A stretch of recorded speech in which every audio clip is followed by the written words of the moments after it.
Well, I'm sure that those Enclave holotapes I made were a lot for you to take in, but now there's arguably even more for you to digest. Today, traveler, I tell you of my ancient enemy, the Enclave's ancient enemy, who have a long history that, by this point, spans over 210 years. Today, and for the foreseeable future, we are discussing the Brotherhood of Steel. You will know the Brotherhood of Steel, those militant metal men and women, taking an oath to confiscate and preserve all pre-war technology deemed too dangerous to be in the hands of a common prospector. They've had a long road, of isolationism, of covert operations, of division, and of dominance. This I have learned through my many years fighting them, as well as logs and tales from the wasteland I have heard over the last 20 to 30 years. Without further ado, this is the full story of the Brotherhood of Steel.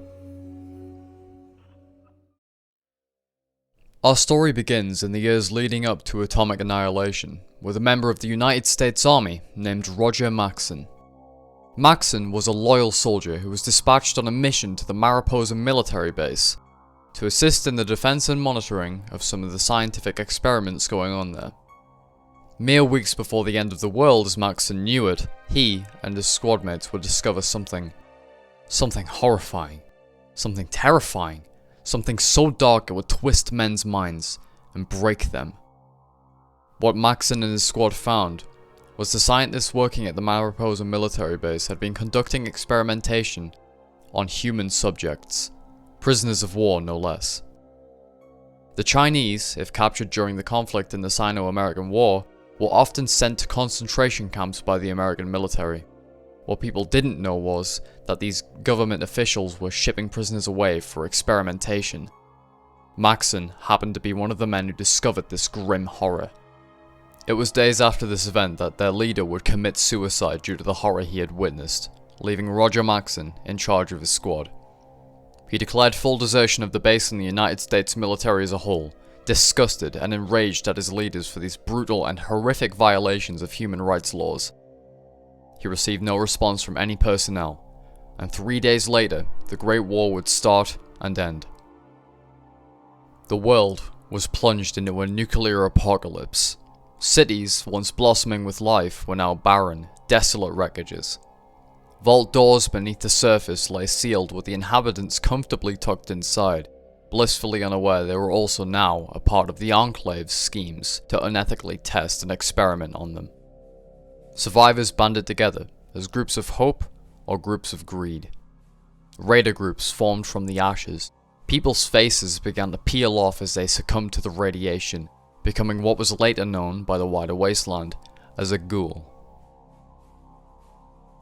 During the carnage, however, Mariposa military base lay untouched, protected by the protocols in place to preserve inhabitants from if this exact situation was to happen.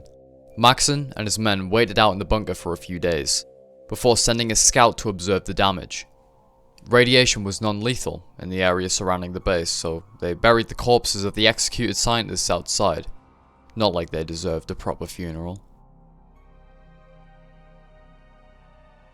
Maxson and his troops then proceeded to seal up Mariposa military base for what they thought would be for good, hoping to let the horrors in that place decay and fall into disrepair. Little did he know that sometime in the future, the military base would be more alive than ever. Maxson then led the group of soldiers and their families into a fallout bunker codenamed Lost Hills. The journey was long and perilous, with lots of deaths and injuries along the way. One of these even being Maxson's wife. 1 month after the detonations, they made it to the bunker. After taking some time to get the injured settled and unpack all that they had brought with them, Maxson called for everyone's attention, and it was at this very moment that he announced the organization of the Brotherhood of Steel. The Brotherhood of Steel were to be a faction that collected, utilized and preserved the technology of the old world. Whether that was for safekeeping, or so power-hungry elders could use it to start a new world order is up for debate, and is one of the major flaws with the Brotherhood of Steel.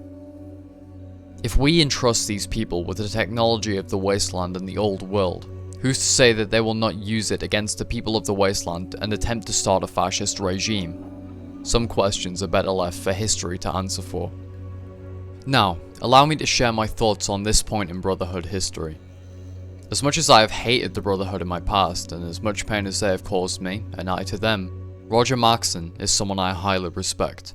He had the courage and the opportunity to fight back against the organization which would later become the Enclave. I spent much time studying the Brotherhood's documented history when I was in my service, and after a while I grew to respect Maxson, even adore him for his actions.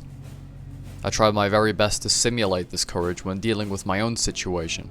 However, it wasn't until I was backed into a corner and had no choice that I acted upon my desires, and lost everyone I loved in the process.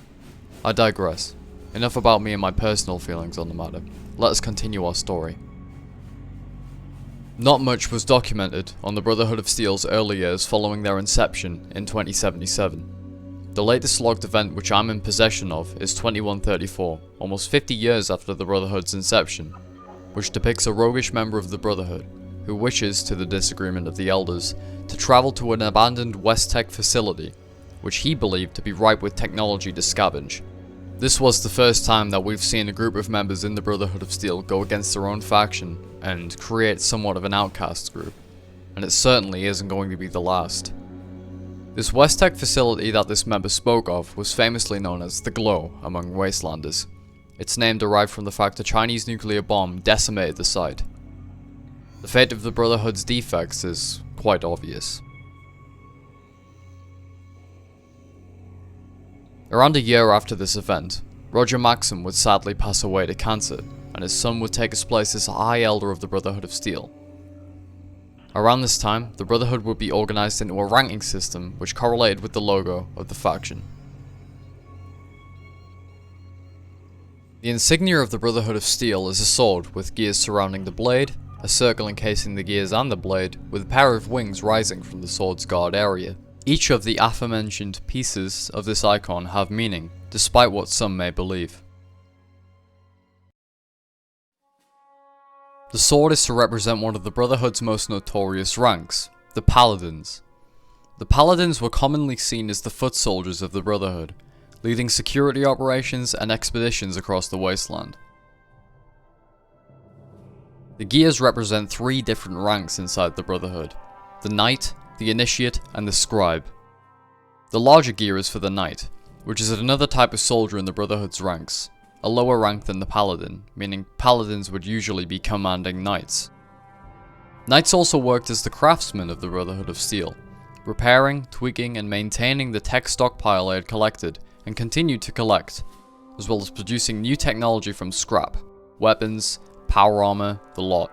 The Scribe is the Brotherhood of Steel's egghead, having more expansive knowledge of the technology that the Brotherhood of Steel collected and produced. The Scribes are masters at reverse engineering, which comes hand in hand with the Knight's craftsmanship, making the gears turn, if you will. The final gear is for the Initiate, the most green Brotherhood member, a rookie fresh off the press. The Initiate has no particular role at this rank, however is placed under training by the Brotherhood of Steel to become either a Scribe or a Knight. The Circle represents unity within the Brotherhood, however also has a sub-faction behind it, a covert-like organization named the Circle of Steel, who were to deal with internal Brotherhood matters such as rogue members.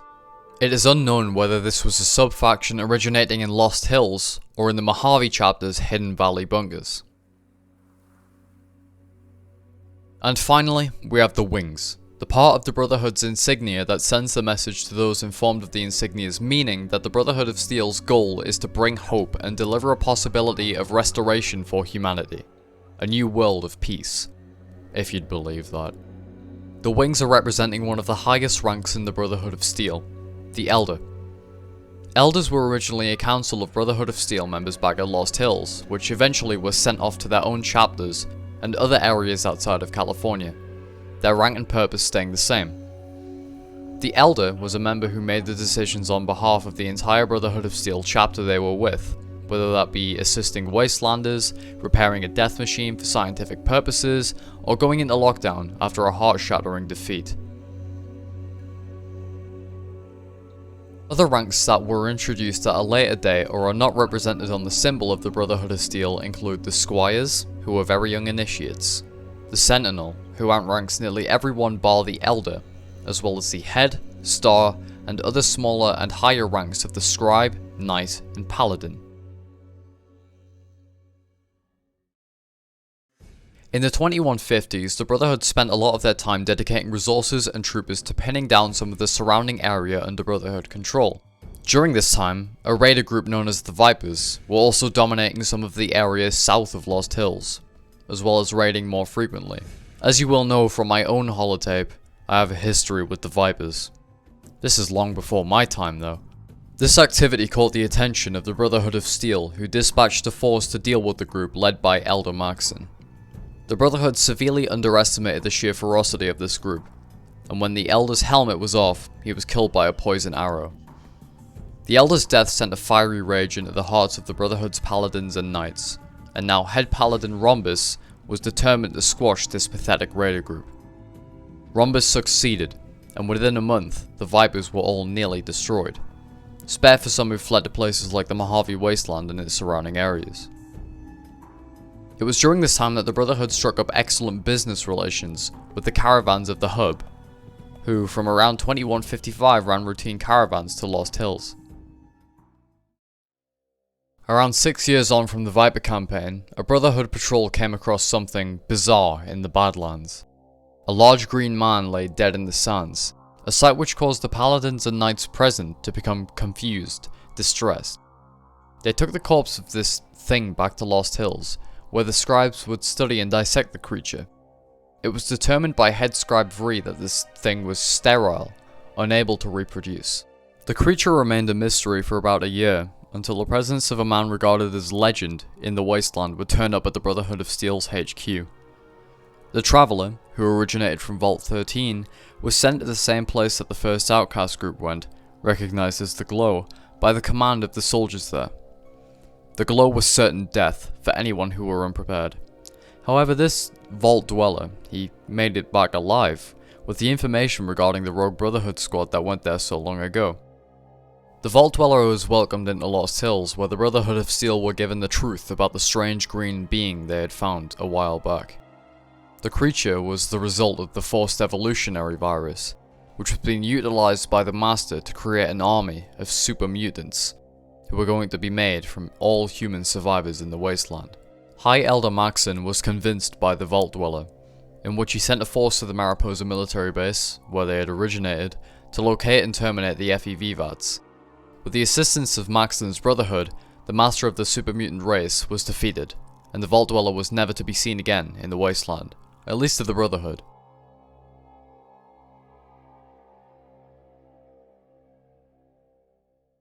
Following the Master's defeat, the Brotherhood decided to aid some of the surrounding settlements from surviving super mutant and Nightkin bands, as well as becoming more focused on advanced technological research.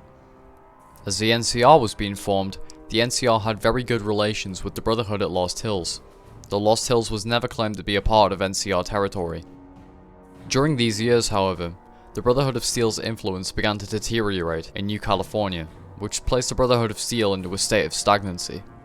During this period of stagnancy, the Brotherhood were made aware of a faction that outranked them in technological superiority, one that posed an active threat to the wasteland.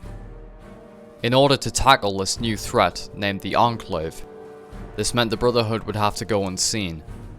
The Brotherhood repaired and reactivated many networks and outposts across New California, and were able to go undetected on Enclave servers for quite some time, collecting data and information about their mysterious group. After their defeat at the hands of the Chosen One, the Brotherhood were left without an enemy, and there was nothing more the Brotherhood could do in this time to aid any factions or fight off any threats, and so the decision was made to send a chapter under the command of future Elder Owen Lyons to the east in the 2250s. Jumping back a little bit, Jeremy Maxson was the Elder of the Brotherhood of Steel as of 2231, 9 years before the Enclave operations, and his policies included trying to get the Brotherhood out of their stagnant period by aggressively hoarding technology, taking it from the lesser people in Jeremy's eyes. It's people like Jeremy Maxson that make the Brotherhood a bigger threat than they are a force for good. His outlook on things not only shattered relations and started wars, but if the Brotherhood got their way, it could have resulted in a regime with the Brotherhood of Steel at the head, using fear of advanced tech that the Brotherhood had to keep citizens in line. This is why I'll forever see the Brotherhood as a double-edged sword, and despite my service to the Enclave in my past, I'll always see the handling of the Brotherhood as something the Enclave almost got right. However, that doesn't mean everyone in the Brotherhood's a maniac, and I suppose you could say the same for the Enclave, though there are a few. I digress. Getting back on track, Jeremy's actions shattered relations with the NCR, leading to an all-out war, which would spread many territories in the future. But that's a story for another day.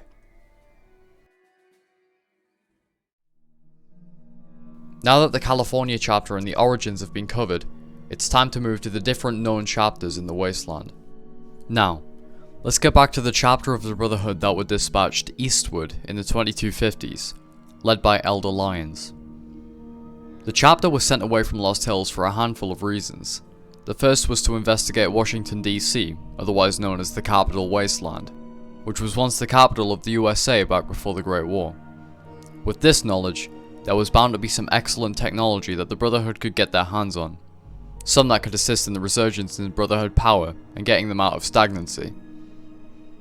Another of these goals was to investigate the rumoured reports of super mutant activity in the area, whether that may be the remnants of the Unity, or possibly an entirely different breed of mutant, native to DC.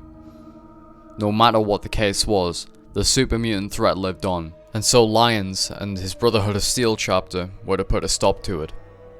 The final of their objectives was to establish contact with the missing Midwestern Brotherhood of Steel chapter, a chapter which was sent to the Midwest some time ago but seemingly lost contact with Lost Hills and any Brotherhood personnel. Contact with the Midwestern chapter was unsuccessful, and so only two objectives were left in place: find the Capital Wasteland and find the super mutant threat. On their travels, the Brotherhood discovered a horrifying sight.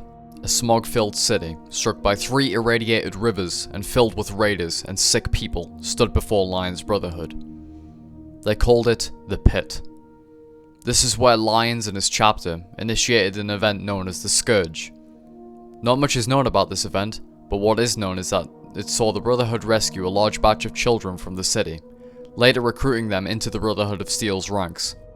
Only one casualty is reported, that of a Brotherhood initiate named Asher, who allegedly was crushed under falling debris, though rumour has it he survived. Finally, after a long time of travelling, the Brotherhood made it to the Capital Wasteland and established a base of operations in the Pentagon, now known as the Citadel. The Brotherhood discovered many things in the Citadel, and one of these things was a large disassembled robot, Liberty Prime. More on him later. Over the next few years, the Brotherhood of Steel became quite a large figurehead in the Capital Wasteland. Despite the suffering in DC, Lyons' orders were clear: acquire advanced technology first and foremost, and deal with the super mutant threat, which had proven itself no longer a rumour, as super mutants infested the city ruins. The people of the Capital Wasteland were in dire need of protection and help, whether that be from raiders, super mutants, ghouls, or otherwise. And Lyons noticed this. Lyons knew this. It was at this moment that he struck away from his original orders to make sure the people of the Wasteland were protected, to the dismay or the joy of his soldiers. This new mission from Lyons was at first hidden from Lost Hills, but no secret can be hidden forever. Soon enough, Lyons outright denied to follow the orders from Lost Hills, which saw his chapter excommunicated, denied of any reinforcements, supplies, or support from the West Coast. The Capital Wasteland chapter of the Brotherhood of Steel were on their own. This signaled to those under Lyons' command that disagreed with his motives that it was time to go. This group of disgruntled Brotherhood members raided the Citadel stockpile and left the Citadel for good, forming a new faction named the Brotherhood of Steel Outcasts. The Outcasts are a topic for another day, but are similar to the same outcasts that went to the Glow in the early days back in Lost Hills. As the fight against the super mutants continued, an old enemy of the Brotherhoods would emerge once more. The Enclave were back, and their blood was boiling for a fight. The Enclave had first attempted to take the nearby Jefferson Memorial water purifier under their control, but were pushed back by radioactive activity coming from the control center, which was the fault of James. James was an ally of the Brotherhood of Steel. He and Madison Lee, one of his companions, were trying to work on a way to purify the water of the Capital Wasteland, though to little success before James's child was born. Shortly after the Enclave's reappearance, Lions declared war on them over the purifier, a war which I will touch on in the near future. From 2278, the Brotherhood's East Coast chapter would have a hard time finding someone capable of leading the Brotherhood after Elder Lion's death. This would change, however, as a headstrong elder would eventually find his foothold as successful leader of the East Coast Brotherhood of Steel, and end up leading his brothers and sisters into the Commonwealth sometime in the future. For now, however, let's jump back west. Much like Lions being sent to recover advanced technology to the east, Elder Elijah was sent to Hoover Dam to secure it, with another chapter later becoming known as the Mojave chapter. This chapter was the result of a series of disagreements, however, as Elijah wasn't too popular with the more conservative side of the Brotherhood of Steel. Where a majority of the Brotherhood of Steel members wanted to preserve older technologies, Elijah wanted to expand further, develop new weapons, new technology, a motivation that a large majority of the Brotherhood found concerning due to the large majority of Elijah's ideas being highly unethical, and instead of dealing with Elijah, they sent him and a chapter in search of Hoover Dam. Upon arriving in the Mojave, however, they were too late. The new California Republic, who they had previously been warring with, had taken the dam. Elijah was infuriated, but realized there was nothing he could do. Instead, he turned his attention to the nearby Helios 1, a solar power facility. It was during this time that Elijah's true nature began to shine, a non-caring, psychopathic madman who was unfit to serve as an elder of the Brotherhood of Steel. While the Van Graffs grew in strength and became a greater concern to the Brotherhood, Elijah ordered his men to ignore them, instead focusing on getting Helios back up and running and holding a defense against increasing NCR forces in Mojave. Soon enough, the NCR decided to enact upon an operation codenamed Sunburst, which resulted in a bloody battle between the NCR and the Brotherhood of Steel, one which I'm going to cover soon in another holotape. Operation Sunburst pushed the Mojave chapter of the Brotherhood of Steel into the Hidden Valley bunkers, an array of fallout shelters nearby to Helios 1. Elijah had mysteriously disappeared, thought dead in the action, leaving Elder McNamara in charge, who initiated the chapter-wide lockdown of the Mojave chapter, one which would only permit scouts to leave the bunker. The Lost Hills Brotherhood of Steel had doomed their own when they sent Elijah with a group of men he saw as nothing but expendable equipment into the Mojave. Even after Operation Sunburst, Elijah's reign of terror was not over, as he left a trail that caught the scent of the aforementioned Circle of Steel. The organization dispatched one of their knights, Christine, to track Elijah down. I plan to go in depth on Christine's mission in this series, as well as Elijah's moves after the Battle of Helios 1. If this piques your interest, traveler, be sure to stay tuned for that. And finally, we get to the most recent happenings in the Brotherhood of Steel's history.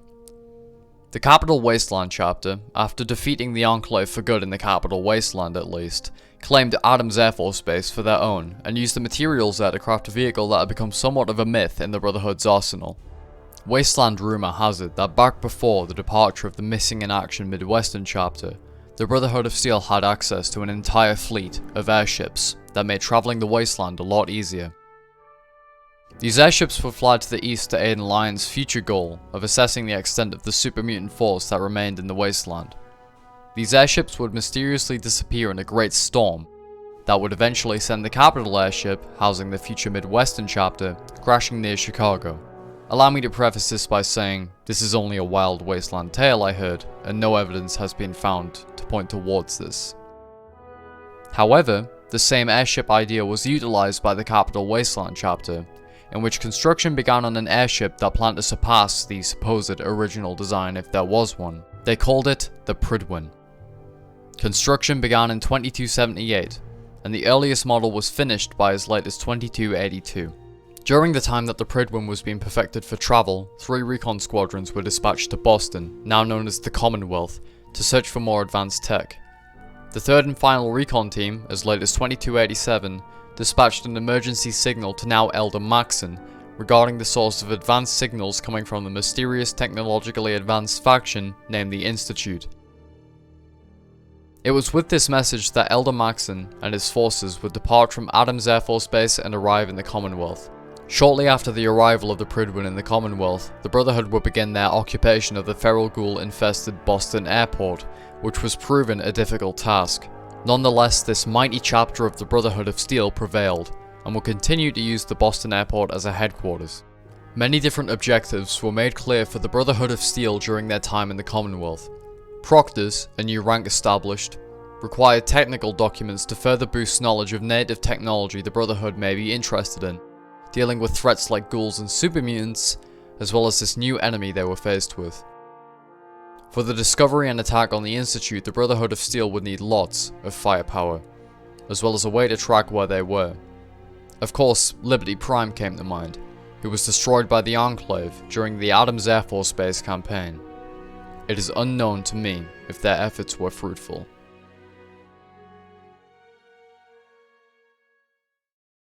There you have it, Traveller, most of the Brotherhood of Steel's history. I left out some of the better parts as I've got other holotapes on those subjects either made or being developed. Until next time, this has been The Wanderer, and I hope you found this information on the Brotherhood of Steel useful.